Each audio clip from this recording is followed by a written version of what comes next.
A wall of water appears on the horizon, rushing across the parched earth.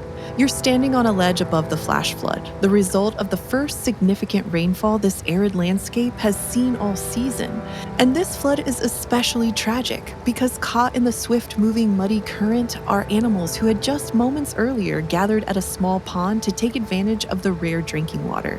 They're slender creatures, measuring up to 3 meters long with powerful hind legs. You recognize them as Coelophysis, one of the most well-known early dinosaurs. And these little meat eaters are being swept away by the hundreds. Their presence means that you are in the late Triassic, around 208 million years ago, and you found yourself in the middle of an event unfolding in what's now New Mexico. Just north of the equator on the supercontinent of Pangaea, it's a place that has become increasingly unpredictable. The dry seasons have become drier, and the monsoons that punctuate them are more extreme. Scrambling to higher ground, you survey the landscape beyond the flood, an area that, during wetter times, is rich with fields of seed ferns and forests of conifers in the hills above.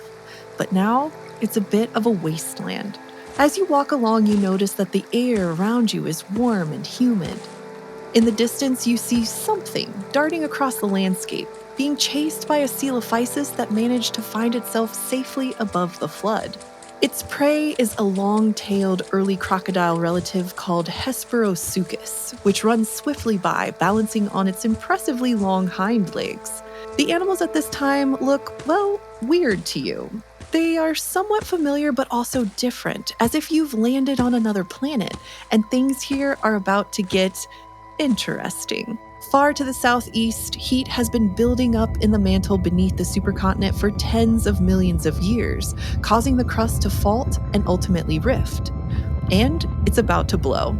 Flows of basalt will begin oozing out of a vast rift that reaches about 5,000 kilometers from north to south and roughly 2,000 kilometers east to west. It's the Central Atlantic Magmatic Province, or CAMP for short, and by the time it's over, this will be known as the largest volcanic eruption in the planet's history. The eruption is bringing in the End-Triassic extinction, an event that would wipe out 76% of all terrestrial and marine species.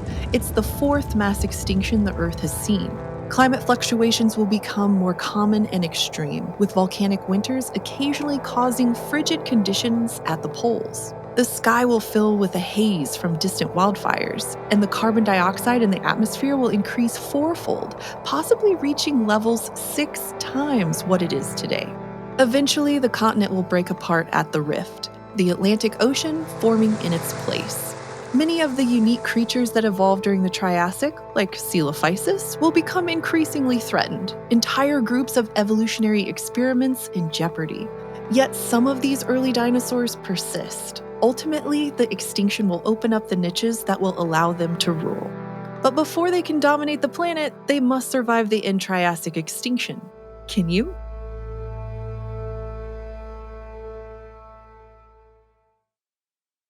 Hello, and welcome to Eons, Surviving Deep Time, a podcast that gives you a human's eye view of what trying to survive in the past might have looked like. I'm Callie Moore, one of the hosts of PBS Eons, a YouTube channel about the history of life on Earth, and I'm here with Michelle Barboza Ramirez, one of my co-hosts, to figure out if we would have been dead or thriving if we were dropped into the End-Triassic mass extinction event. Hello, Michelle. Hi, Callie. Hello, I'm so excited to have you on again for our hypothetical time travel. I'm pumped, but I'm also scared because there's a lot more going on in this time period. Yes, indeed. So what's one thing you know about the Triassic? Girl, this time period is bookended by mass extinctions on either side. The stuff in here cannot catch a break, and I don't know if we're going to be able to catch a break. Yeah, Darcy put this wonderfully. It's the meat in an extinction sandwich. Yes, the meat in an extinction sandwich, and I think we might get roasted. Oof, yeah, I don't think this one is going to be real fun, but after the Great Dying, you have this incredible rapid evolutionary radiation, and you get a whole bunch of new groups that pop up, and some of them are like super, super weird. Are you familiar with the Japanosaurs? Are those the two-faced dudes that we made an episode about? Not the two-faced dudes. These are like the weird little chameleon things that have like a kind of like a bird-like head, and they got prehensile tails with like a spike on the end of them. Oh, that's classic. They don't even Triassic. make it past like mid-Triassic, right? Because once it gets a little bit more rainy and we move into the more like moist, humid tropical Triassic, I think that more of the like drier adapted archosaurs started to, hit the bucket. And archosaurs, I mean, this is their time to shine, right? We talk about the Mesozoic as being the age of dinosaurs or the age of reptiles, and archosaurs is basically just that branch that contains all of these fun different reptiles that we're going to see. So crocodilomorphs and dinosaurs and pterosaurs and marine reptiles. Oh, actually, are marine reptiles archosaurs? The archosaurs are the ruling reptiles, or like the ruling group, I think is the name. It's a very fancy name that they have given to them, but that's how we do. Paleontologists are dramatic. So dramatic. But like you said, we get early dinosaurs, though, in the Triassic, too. And they're competing with all these other groups. But they're not the ones I'm scared of in the Triassic. The phytosaurs are the ones I'm scared of in the Triassic. And the phytosaurs, imagine a croc that runs on two legs and a croc that does basically every other little niche partitioning fill you can think of, but it's not a croc. It's just convergently evolved to look like a croc because it's using basically all the same things that a croc would do. It lives in swampy areas. It has it looks like a croc, walks like a croc, but it's not a croc. And those are the big bads. Like those dudes are chomping down on Coelophysis. So I feel like that's where I got to watch my back. Although Coelophysis and these tiny little dinosaurs are nothing to sneeze at because they are, I think Coelophysis was like 3 meters long, you said? So it's not huge in terms of dinosaurs, but she's pretty big compared to me, and she's a carnivore. I don't know, like a cougar in modern days, not that big. I'm still scared. So the things are coming at us from all angles this time, and I'm not happy about it. So our cold open was set in Ghost Ranch in New Mexico. Very Can cool I do spot. a quick little flex about Ghost Ranch? Yes. What is your flex? I came prepared. I have been to Ghost Ranch. I got to go to Ghost Ranch during my undergrad. My grad program was doing like a teacher training where we brought out K-12 educators, and we literally got to stay at Ghost Ranch and like visit the Coelophysis quarry and spend like a whole week there. So like I haven't dug up a Coelophysis, but I've seen the dug up Coelophysis. So I have an affinity. That big jacket with all of them in it? Yes, we got to go behind the scenes at the museum. So I know very little about the Triassic, but what I do know comes from that trip.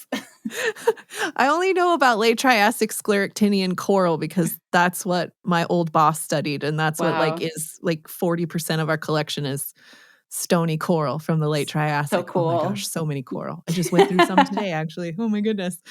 So we've got Ghost Ranch, and we've got these little theropods, and they were coexisting with these pseudosuchians, which are archosaurian reptiles that are more closely related to crocs like Ephygia. And with all this diversity, many groups were experimenting. They were getting weird. They were playing with upright postures and just kind of looking like dino wannabes, really. Yeah. Like really kind of, you'd have to double check these if you were like, we would just be like looking at the teeth, and if it's a sharp teeth, I'm walking away. Yep. Bye. Bye. But we also have the extinction itself, and really it's not that well understood. Like we don't know a lot about it. Like how did it work? Were there more than one pulse? Did it unfold over millions of years? Was it really fast? How different was it in different parts of the world?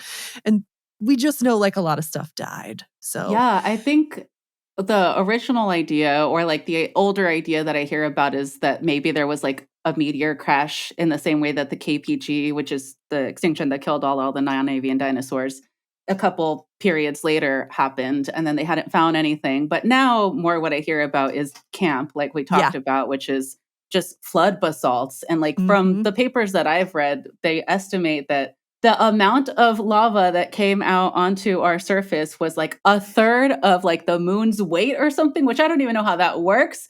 That's what it said in one paper. Fact check me, please. But like, I think the point was that it's very big.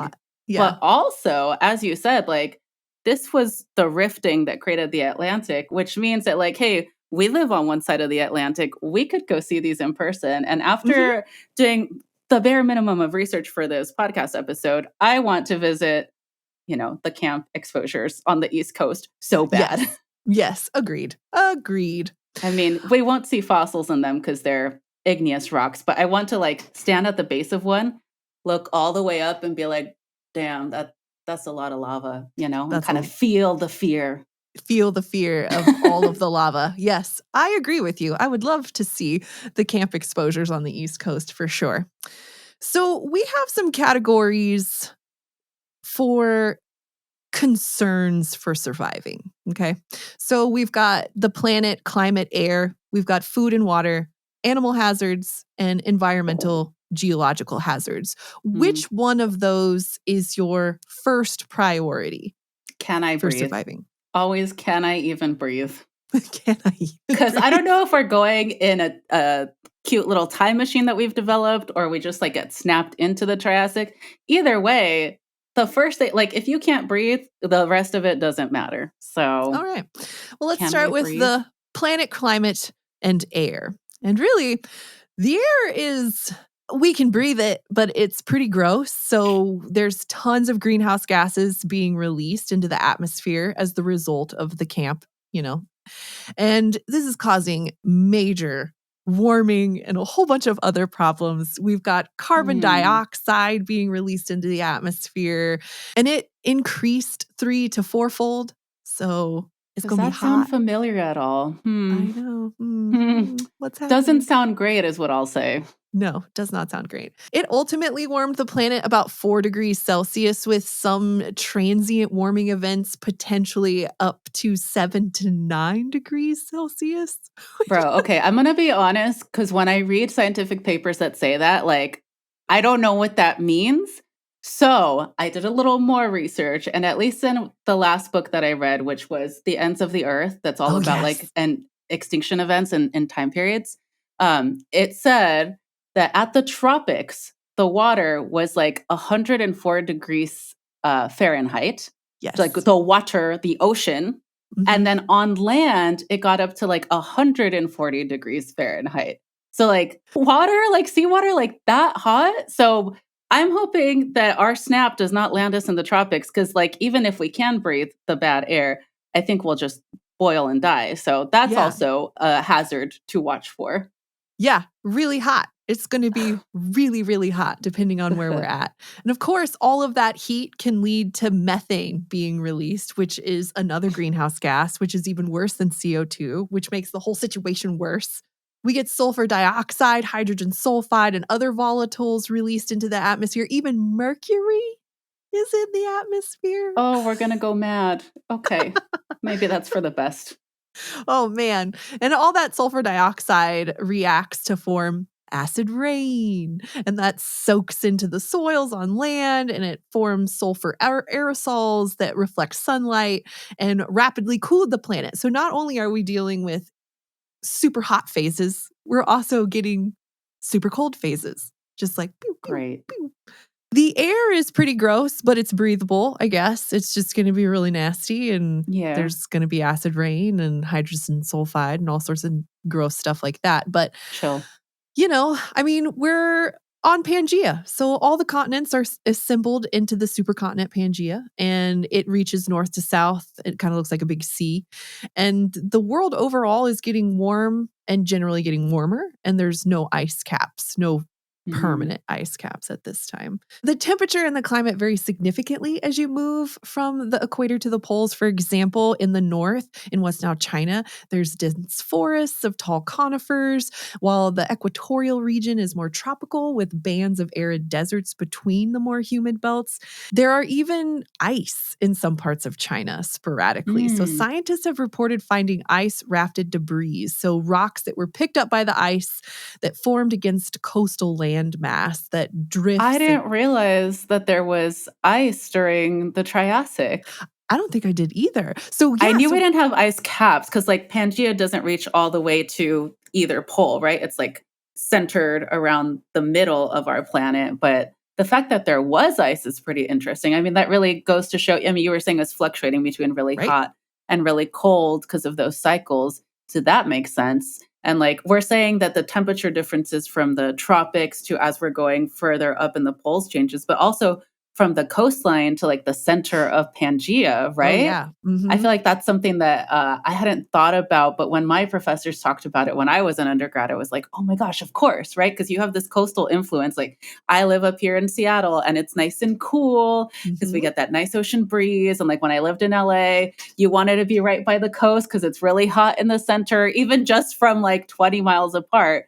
But as you go further and further inland, like there's just not enough water. It's going to dry out before it can get to the center. It's like the center areas of Pangea are just dry, arid wastelands. So also probably don't want to be dropped down there when we time travel because what are we going to drink? We're not adapted for that. We're not arid creatures. Yeah. So we've got ice sometimes in the north. And these are probably due to volcanic winters. So the camp, is spewing out all that stuff. We're getting these volcanic winters. It's a rough time. And also, there was camp that was just stretching across Pangea, specifically in North America, South America, and Africa. And it erupted, we think, in like 4 major pulses across 600,000 years. And ultimately, camp spewed out 10 million square kilometers of lava. That's like roughly the size of Canada. And there was a lot of severe consequences to that. Yeah. Okay. So we don't want to be in Jersey because I'm pretty sure you find camp there, and we don't want to be in sort of that like little Rift Valley area. Bad news. Don't want to be there. Don't want to be there. It's just basaltic lava, so we can outrun it, but I don't think it's a great place to be. I don't think it would be a great place It's like to be. everything will have been burned down. No. So we're starting to narrow down where we could even actually land and be. I don't know, Callie, are you going for like tropics sort of area, or do you want to stick in our tried and true conifer forests? I don't know. I feel like with the tropics being like, what'd you say? Like upwards of 140 degrees? That's like Death Valley.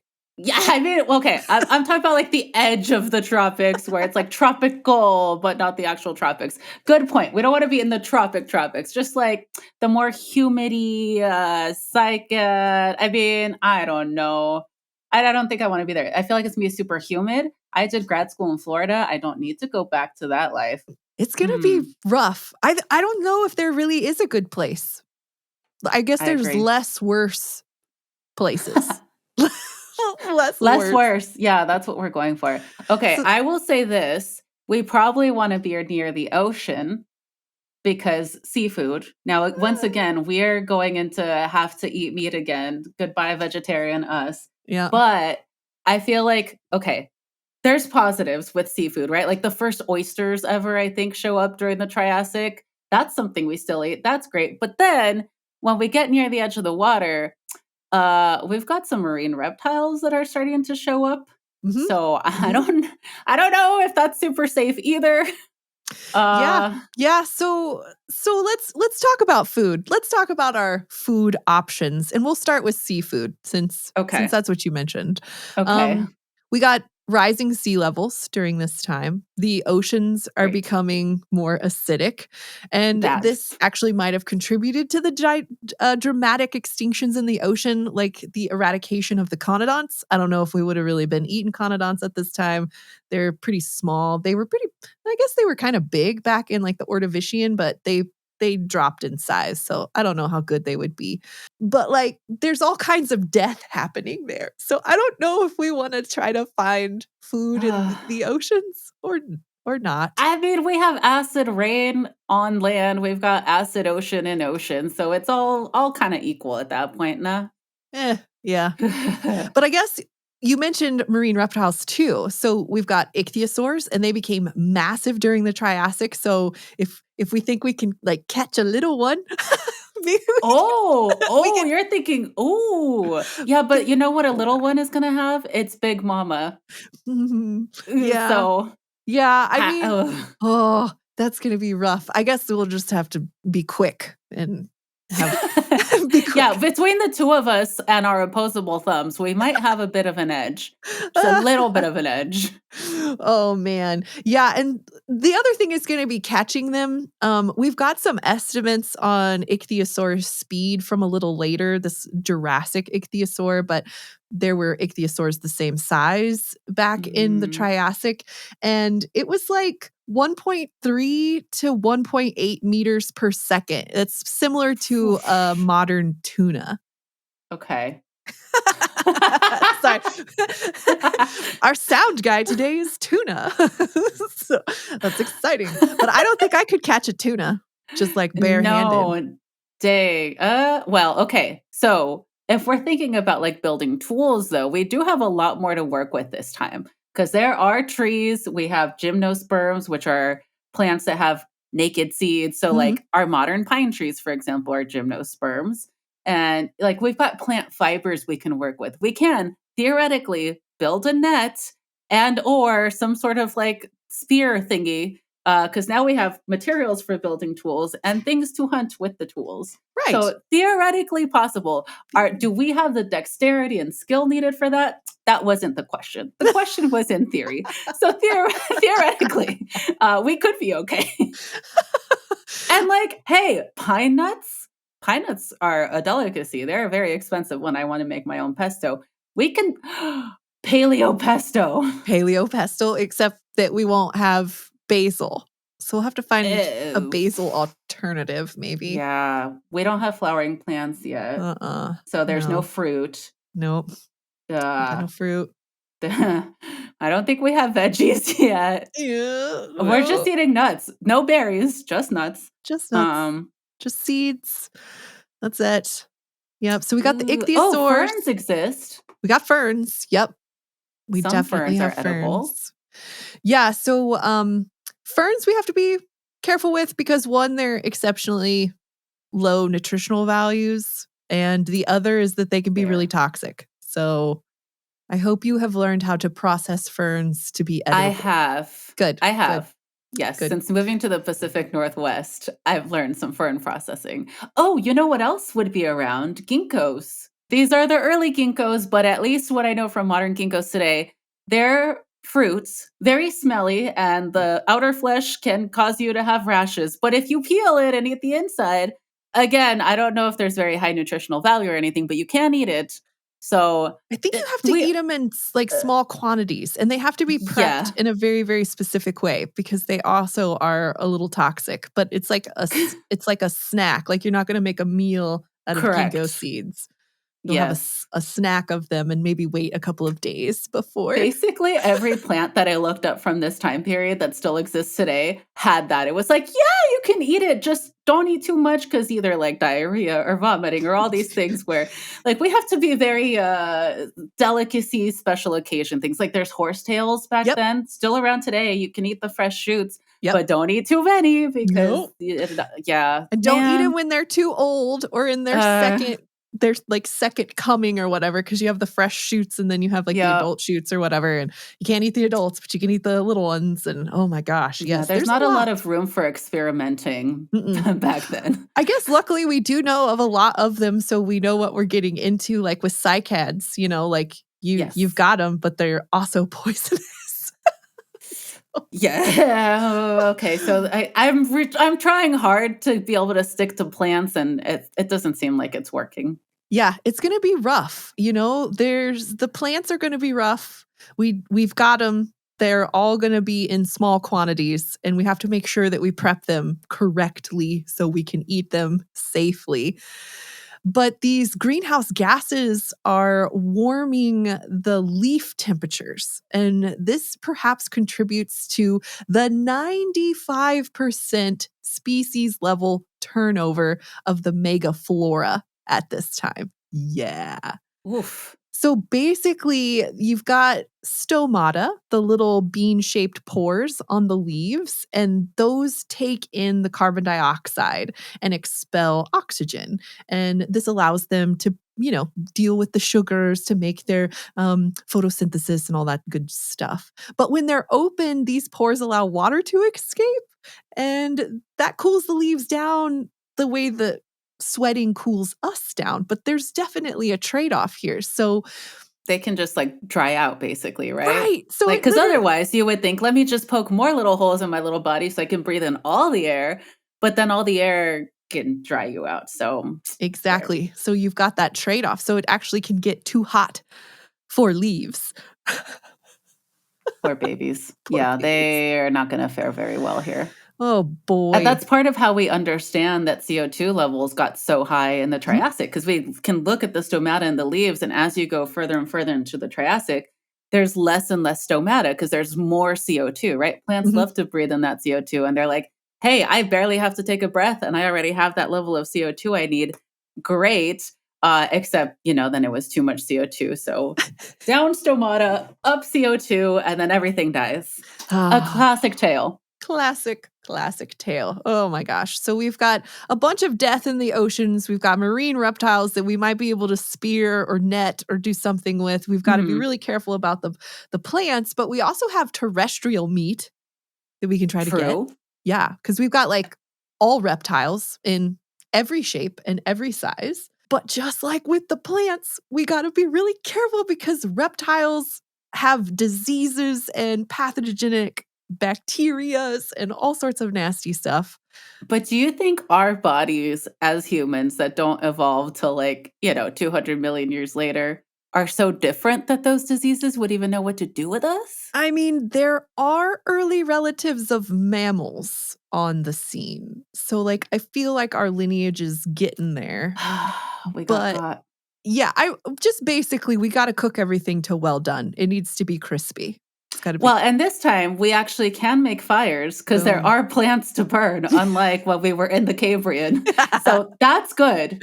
We can have nice roasted little stews. We can make some little barbecues. Oh, yeah. Okay, so we're on the right track here. We can boil water. Yeah, I'm feeling better. You got to find a container, though. That's always the tricky part. What are you going to... Well, the first turtles are around now. Oh, yeah. We're going to have to kill some turtles and make their bodies bowls. We also have Aedosaurs, and they're armored. You might be able to, giant bowl, a cauldron, an Aedosaur cauldron. A cauldron. So Aedosaurs are these omnivores, maybe herbivores, but they're armored.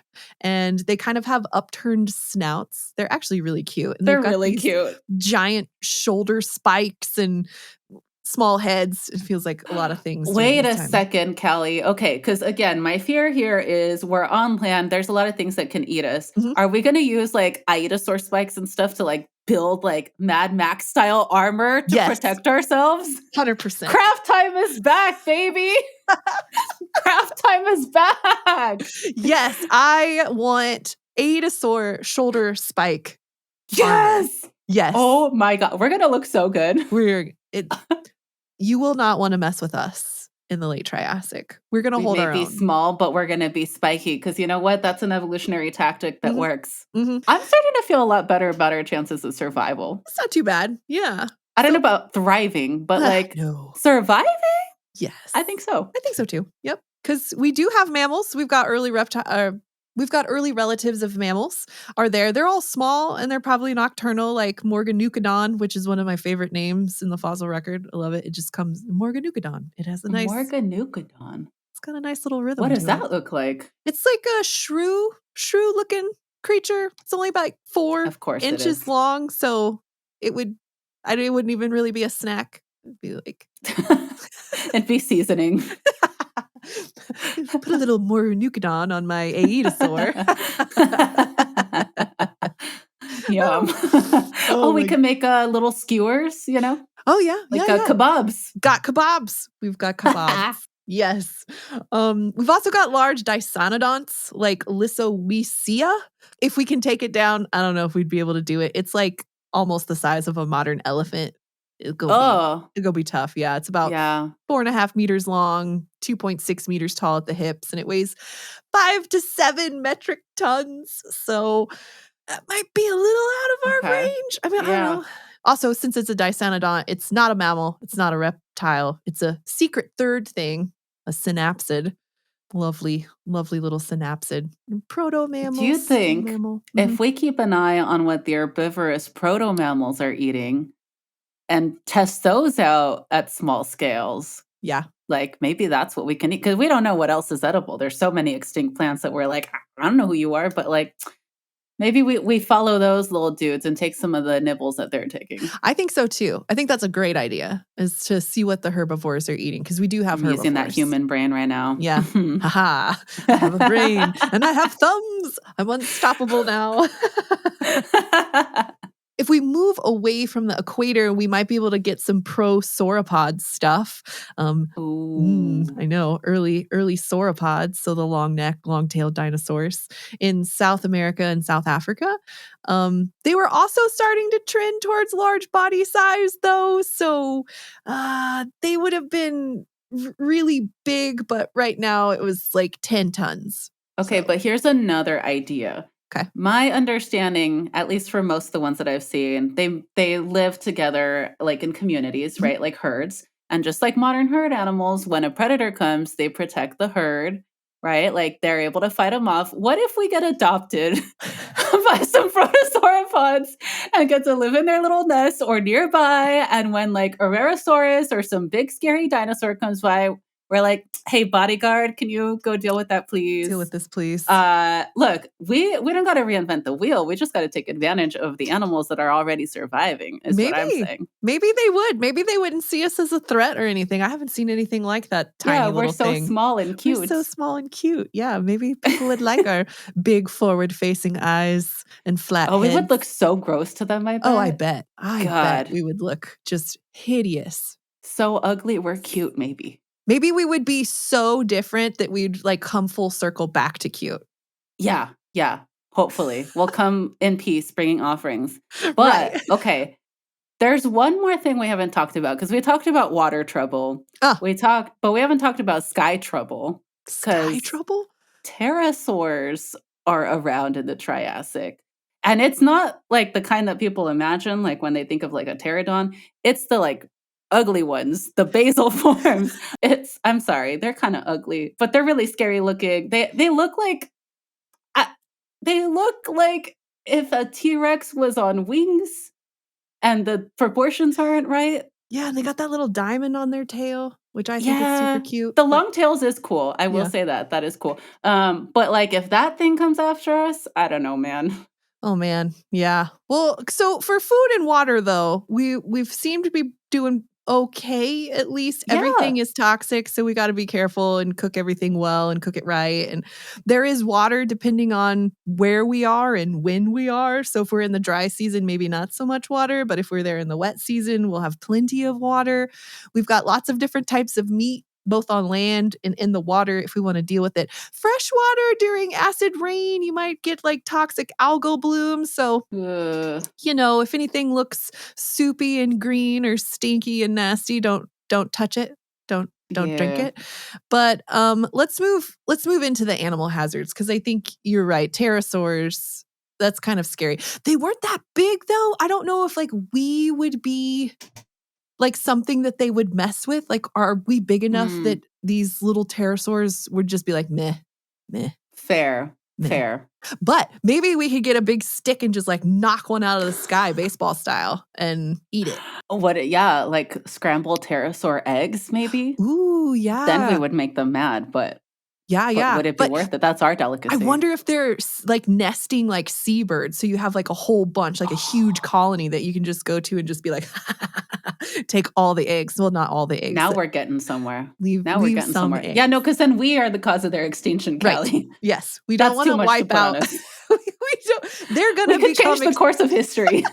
They're going to run into enough trouble at the very end of the Triassic. That's true. We'll always leave a couple eggs. We'll just take one egg from each nest. And I've never eaten a turtle egg. I think pterosaurs are considered to have soft-shelled eggs, like the leathery eggs. I've never. My best friend's roommate is a vet tech for like a exotic animal clinic, and they had to bring a tortoise or a turtle home one weekend, and it laid eggs.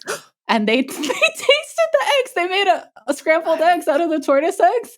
And they said they were very sandy and gritty and disgusting. Wonderful. So I don't have high hopes for us. But like, we keep saying it's the lesser of two evils. So gritty, disgusting eggs and being alive versus nothing.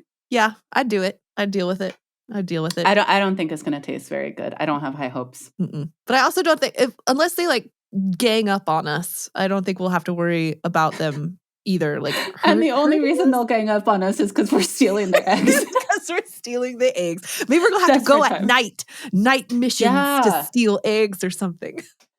Oh my gosh. Oh God.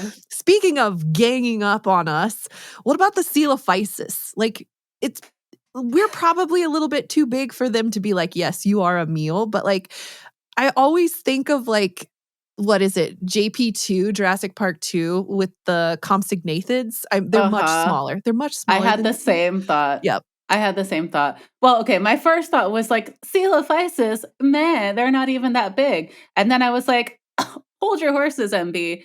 They're bigger than you, or like at least your size, and things that are smaller than you right now that are not dinosaurs could definitely take you down. So don't get all up and mighty about that.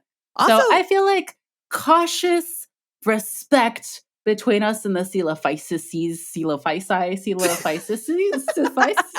Coelophysis lads might be okay. Yeah. And also, I mean, with finding like hundreds of them all together, it makes me think that they kind of hung out together too. So yeah, so when we make our map and we're like, this is Coelophysis territory, steer clear of them, they'll steer clear of you. Hopefully. I think just cautiously staying away from them, we should be okay. I don't think you're right. They're not going to like choose to come after us. We don't antagonize them. We like have our little spikes on our arms and walk away. Yes, exactly. We'll just act like we're Aedosaurs the whole time. But we definitely have to worry about the Rostokians, the group of archosaurs that look like crocodilians on toxic waste. I don't know. They are. Oh, they're so big. They're so scary. Do they only live in like swampy areas though? If we steer clear enough of like the watering hole areas, then the only time we actually have to worry is when we're trying to get water. True. But that is going to be a real dangerous time for us though. Because like Postosuchus is a member of the lineage of archosaurs that includes modern crocodiles, but they hunted everything. We got small dinosaurs, dicynodonts. I mean, anything that they could eat. And they measured up to 6 meters long. Yeah, that doesn't bode well for us. No. Like, I don't even think we could outrun something that's 6 meters long. No. At least I can't. We're going to have to get really good at climbing. Yes. That's the only way out is up. Yep, we're going to have to climb. We're definitely going to have to climb. Remember to wear a belt so we can do like the little loop thing. Yes, no, I was going to say like our little home is not going to be in a cave. We're going to have to make like little tree houses. Oh yeah. We are going to have to make tree houses. Treehouse survival situation. Yeah. I don't know if like, I think the things that climb are probably not going to be things that eat us. And the things that eat us, I don't think can super climb yet. So that might be the ticket. Yeah. It's all coming together. We've got to go full primate with this. We have to. Full primate. It worked for our ancestors. It'll work for us. Yep. Get in those trees. So they were onto something. So none of the scary stuff can get us. Oh my gosh. Well, not only do we have Rostokians, you mentioned this earlier with the phytosaurs. So these semi-aquatic archaeosauriforms. And oh boy. The weirdest thing, I think it just blows my mind about these guys is their nasals were like behind their eyes. They were like, I mean, it works though. If you're going to be in the water and you don't want to have to keep like sticking your nose up to breathe, just put your nose up there. Yeah. No, it worked great for him, but like just not having the nostrils where you think of crocodile nostrils being. It's just blunt, no holes. And then the nostrils are like way back up here. So. Yeah. Well, then when they see us, they're going to be like, dude, did you see those weird things? They had their nostrils like in front of their eyes and below. What's going on? Oh man. It's all relative. It's all relative. Yeah, we're definitely going to look weird to them and we are going to want to stay away from them also. Like, oh my gosh. And then on top of the Rostokians, the phytosaurs, we got temnospondyls. those weird I didn't even think about them. Yes. And they hang on until like the Cretaceous. And so we call them toilet seat amphibians because their heads are really flat and they kind of look like a toilet seat. I mean, they do. They really do. But they got a lot of teeth. And I think they even have teeth on the roof of their mouths. I've seen the paleo art and it does not look, I mean, it looks really cool until you're there in person with them and you're like, oh, will I die now? Yeah, probably. Because like there's one at Ghost Ranch that reached at least 3 meters long. Yeah. So I guess I always thought of them as being smaller because they're like amphibians, closely related to amphibians. Yeah, but nope. I mean, everything was weird in the Triassic. Everything was weird. Everything was big because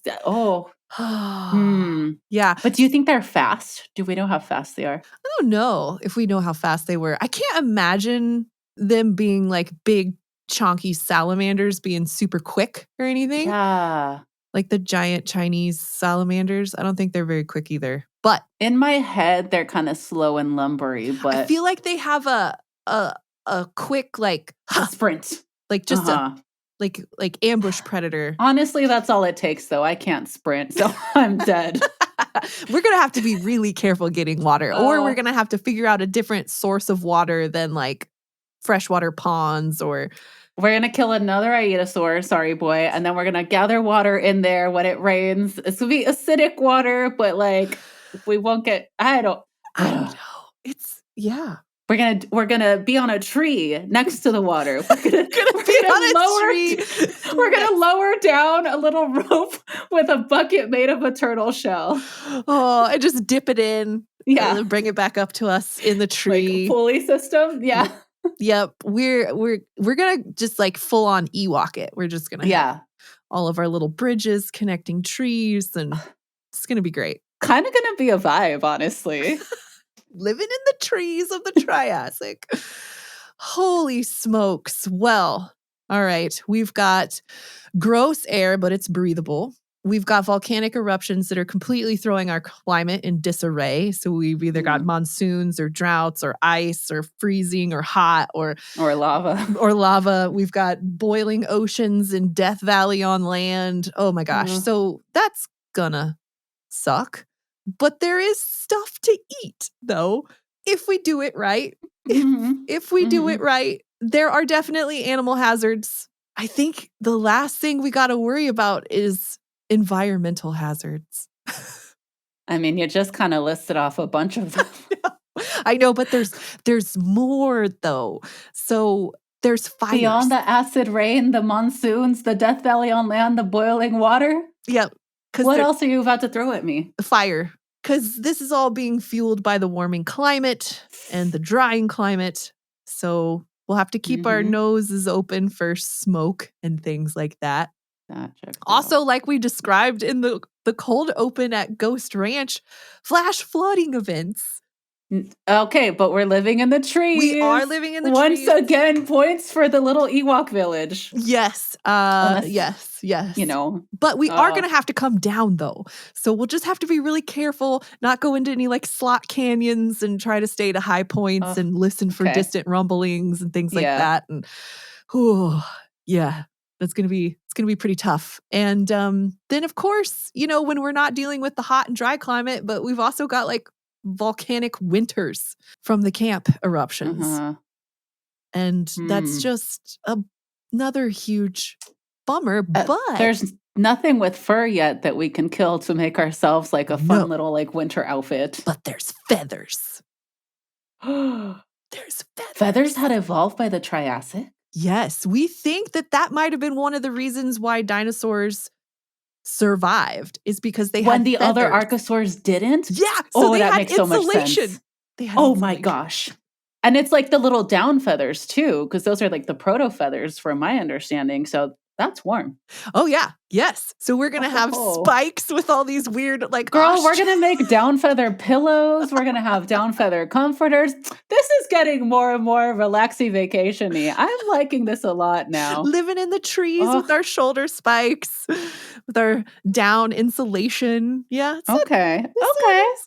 Other than like, you know, just like the sheer landscape destruction that's coming from all of this. So you're going to have like catastrophic soil loss and deforestation. So we got to watch our forests. So our little tree habitats. No. Don't get wiped out. That's all we have left. This is all we have. We all just have our trees. Yeah. Yeah. So rapid erosion, widespread removal of the soils, vegetation diebacks, forest fires, seismic activity related to the camp. Like we already mentioned the acid rain, but like, oof. Honestly, again, kind of sounds familiar. We're living through some of that right now. So I don't know. True. We're probably okay. I know. We'll take our 21st century climate change coping skills back to the late Triassic. Oh my gosh. Oh, so many things to worry about. So many things to worry about. I guess it isn't an extinction event, so it wasn't going to be like book ended by another extinction event. Right, So like everything has barely just recovered from how horribly, terrifically awful everything happened. Like worst mass extinction event in the history of Earth ever. And then we arrive, and then it's like, here we go again. Yep, here we go again. Oh man. So food, water, environmental hazards. I don't think we're going to starve, but there is a good chance that something else could take us out before we can get back to our time machine. Yeah. Doable, but yeah, it's going to be tricky. A struggle. All right, so now that you know a bit more about the End-Triassic, what do you think about your chances of surviving, and do you still want to go? I mean, honestly, I'm feeling a little bit better about going to the End-Triassic now than I was at the beginning. At the beginning, I was like, I don't know at all if I could survive. But once we settled into this whole sort of like treetop village, maybe getting adopted by some of the other lovely animals living on land, I don't know. Like it could be a time. Really, what sold me was like our little shouldered armor clothing that we're developing. I love a craft, as we talked about in another episode. And I feel like I'd be down to be there for a while. Yeah. I don't think I'm going to be doing super great, but I don't think we're just going to die right away. No, I don't think we're immediately going to step off our time machine and die. No. I'm down to give it a try. Me too. I agree with you. Yeah. I agree. Yeah. Plus, I get to go with you, and like we're going to nerd out so hard. Oh, like my we gosh. didn't even get to the part where once we're in the trees, we just get to like, we took, I think, one thing to the Triassic last time, and I was a nerd, and I was like, I need to bring my little journal so I could take notes. So I'm just going to be taking notes from the treetops on like Triassic animal ecology and like what they're doing. So you know what? I just talked myself into it. Yeah, let's go. Let's go. All right. So is that the item that you're going to take with you back to the Triassic again? I love to journal. Like, look at my journal's literally right here with me. I got to record what's going on. Okay. All right. Well, while you're there journaling, what's the biggest mystery that we could solve about the End-Triassic if we could just go there? My understanding is that we don't actually have a lot of Triassic localities exposed around the world. Like I saw a map image with them and it's like, it's not a lot. We don't have a lot. So I don't think this is a cop-out answer. Maybe it is, but there's so many things that we don't even know about, you know? So when I get there, what I want to be doing is like looking for everything that I've never heard of before. And then all the paleontologists are going to be like, oh my gosh, there was a thing that ran backwards and had 3 tails. I don't think that makes sense evolutionarily speaking, but we don't know it didn't exist. So I'm going to be very excited about that. Now, I did say the paleontologists will be excited. I don't know how they're going to read my paper because I'm probably going to die the next day being eaten by, I know to watch out for the phytosaurs and the temnospondyls and, you know, some other archosaurs, but I don't know how to watch out for the things I don't know exist. So it's a double-edged sword there. But like, the scientist in me is just like, what do I not know? Let me observe it. And that's why I need my little notebook. I can only imagine there's going to be so many cool things that we would get to see. What do you want to see? I don't even know. I guess like I want to. So some of these early mammals, we do have early mammals. Well, early pre-mammals, like pre-mammals, like stem mammals, proto-mammals. Were they like just like elephant skin? Did they have fur? Did they have whiskers? Did they look cute, or did they look like naked mole rats, only bigger? Like what was our lineage doing at this time? Like, because I don't think we have found Lystrosaurus from the late Permian into the early Triassic, and it did have like elephant skin, but now we're at the late Triassic. So things are like, changing. did they have like little hairs on them yet? Well, okay, like, so we just said that one of the reasons that the dinosaurs might have survived was because they had their little proto-feathers, their down that kept them warm. So I don't know, it could make sense that these proto-mammals have a little bit of peach fuzz around them that's also helping keep them through those volcanic winters. Yeah. Maybe we will get a cool hat out of them. Or like, what color were the feathers? Were they drab? Were they bright? Were they flashy? Were they not? Like, oh man, there's so many things. There's so many things. Dude, the nature journaling that's going to be fun. I know. The journal. Hopefully you brought colored pencils too with your journal so we can color things. Oh, I'm ready. Oh yeah. Okay, I figured. So what's one non-living souvenir you'd want to bring home with you? Good call saying it had to be non-living. You're limiting my options here. I do have an herbarium that I keep at home, and I like to frame all the like plants that I've pressed from my travels. So I definitely want to bring a Triassic plant that I dry out in my herbarium and then frame and put on my gallery wall that is literally right next to me. I think it's a very decent souvenir. It fits on the wall. It's not going to take up a lot of space. Could carry it in my journal. Yeah, I want a cool pressed plant from the Triassic. I'm definitely bringing my Aaditya armor back. That's okay. Well, as long as one of us brings it back. Yeah. So we have one example of our armor. Okay. Yeah. That's a good one. Well, I think we survived. Maybe not thrived. We survived. Maybe thrived. It's not outside the realms of possibility for thriving. Let's say that. No. Theoretically thriving. Theoretically thriving.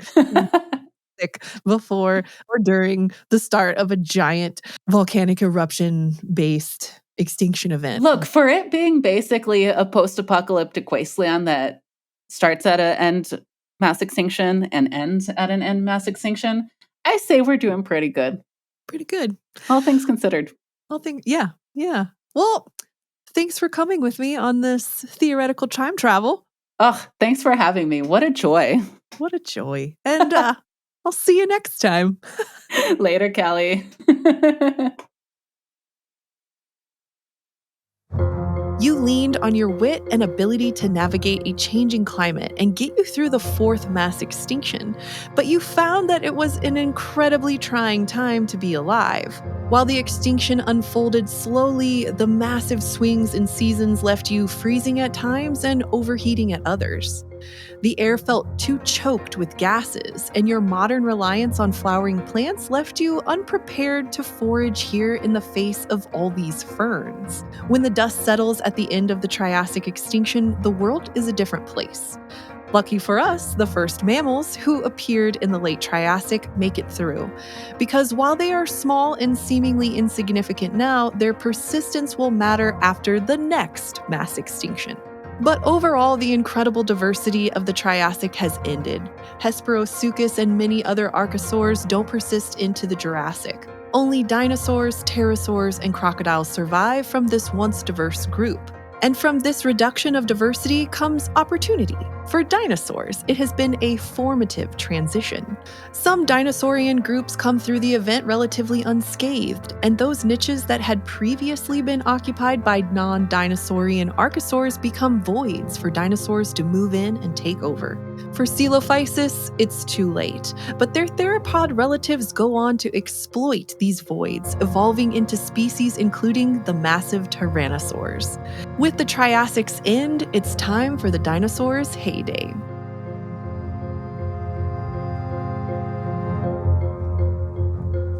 Thanks for joining us on this journey into deep time. Don't worry, this won't be our last encounter with dinosaurs. Tune in next episode for our trip to the late Cretaceous Hatzeg Island.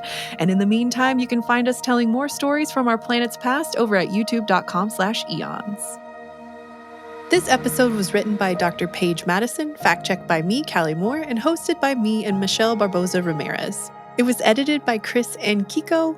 The sound was recorded by Joseph Tuna Medish, and our sound design and mix was by Callie Dishman. The show is produced by Sarah Suda, our script editor is Dr. Paige Madison, and our editorial director is Dr. Darcy Shapiro. Our executive producers are Seth Radley and Hank Green. The executive in charge for PBS is Maribel Lopez, and John Campbell is PBS's Assistant Director of Programming. Eons Surviving Deep Time is a production of Complexly for PBS Digital Studios, and we are distributed by PRX. Until next time, you can always visit us over at youtube.com/eons for more stories from Deep Time.